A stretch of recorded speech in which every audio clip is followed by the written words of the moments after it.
سلام، كي دايرين؟ لاباس عليكم؟ واش اخباركم؟ مزيانين ما شاء الله. بغيت نوجد معكم واحد الغريبه اللي سهله بزاف واقتصاديه. المهم ان شاء الله ندوزو المقادير بلا ما نطول عليكم. المهم كما كتشوفوا هنا المقادير راه ساهلين بزاف واقتصاديين. المهم ان شاء الله كما كتشوفوا هنا عندي مانكارين.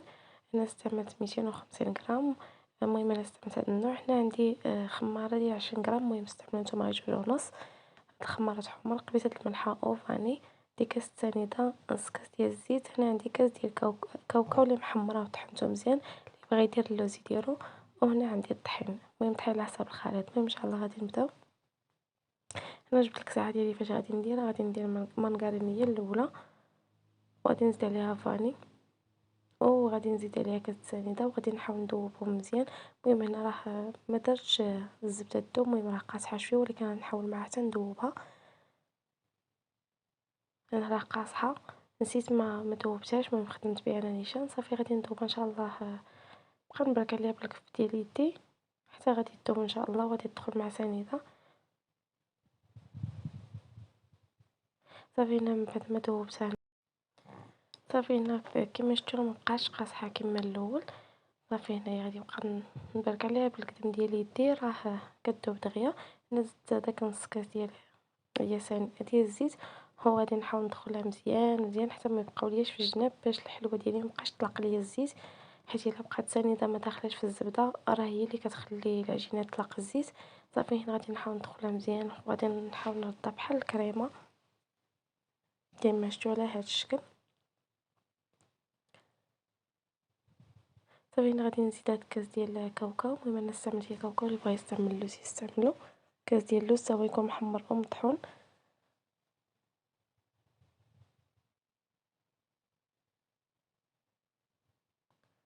وغادي نزيد الطحين. وهنا راه استعملت انا خماره فيها 20 غرام، حيت هي اللي عندي.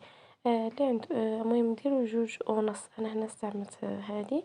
صافي غادي نبقى نزيد الطحين بشويه بشويه، وغادي نبقى نجمع العجينه ديالي. هاد العجينه راه ما كتكونش قاصحه، راه كتكون شويه واخا ما كتلصقش في اليدين، ولكن كتكون خفيفه، كتكونش قاصحه. صافي غادي نبقى نجمع بشويه بشويه حتى غادي نجمع العجينه ديالي كامله.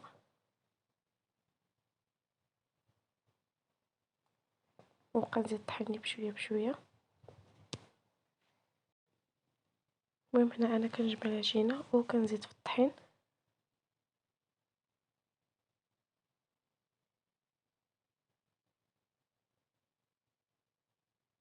صافي ان شاء الله غادي نمشيو بنفس الطريقه حتى نجمع العجينه وغنطلق.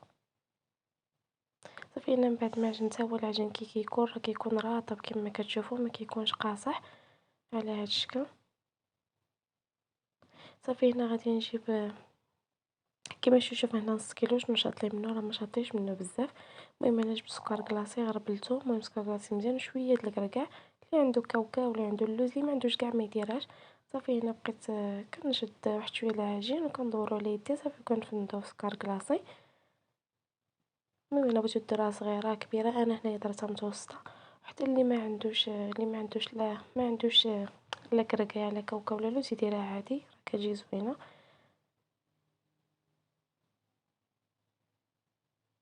صافي هنا غادي نمشيو ان شاء الله بنفس الطريقه. صافي من بعد غادي نفندوهم في سكر كلاصي. المهم سكر كلاصي هنا مزيان، غادي نفندوهم غير شويه وغادي نحطوهم في اللاطه.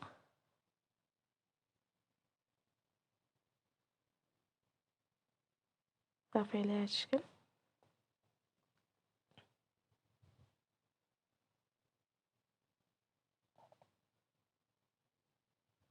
صافي ان شاء الله نمشيو بنفس الطريقه حتى غادي نعمر اللاطه كامله. هنا راه درت الفران كيسخن، شعلته كيسخن،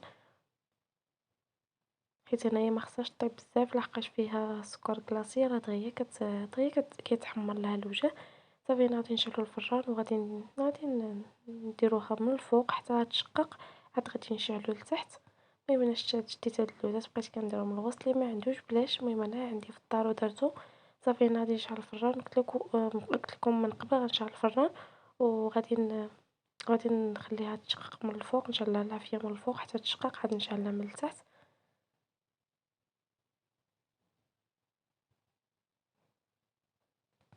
ان شاء الله هاد الغريبات كنتمنى تعجبكم صراحه. شي حاجه اللي زوينه بزاف وسهله، ما فيهاش المقادير بزاف. صافي دابا ان شاء الله غادي نمشي حتى نعمر لاطه ديالي كامله. صافي غادي ندخلها للفران وغادي نتلاقاو ان شاء الله باش تشوفوا النتيجه. صافي من بعد ما طاب حتى هي كي كتجي صراحه كتجي زوينه بزاف، وكتجي في المذاق وكتجي هشيشه وكتجي زوينه بزاف واقتصاديه. كنتمنى ان شاء الله هذا الفيديو يعجبكم، كنتمنى ان شاء الله تدخلوا عندي القناه وتشجعوني وتابوناو معايا، والفيديو الجاي ان شاء الله باذن الله.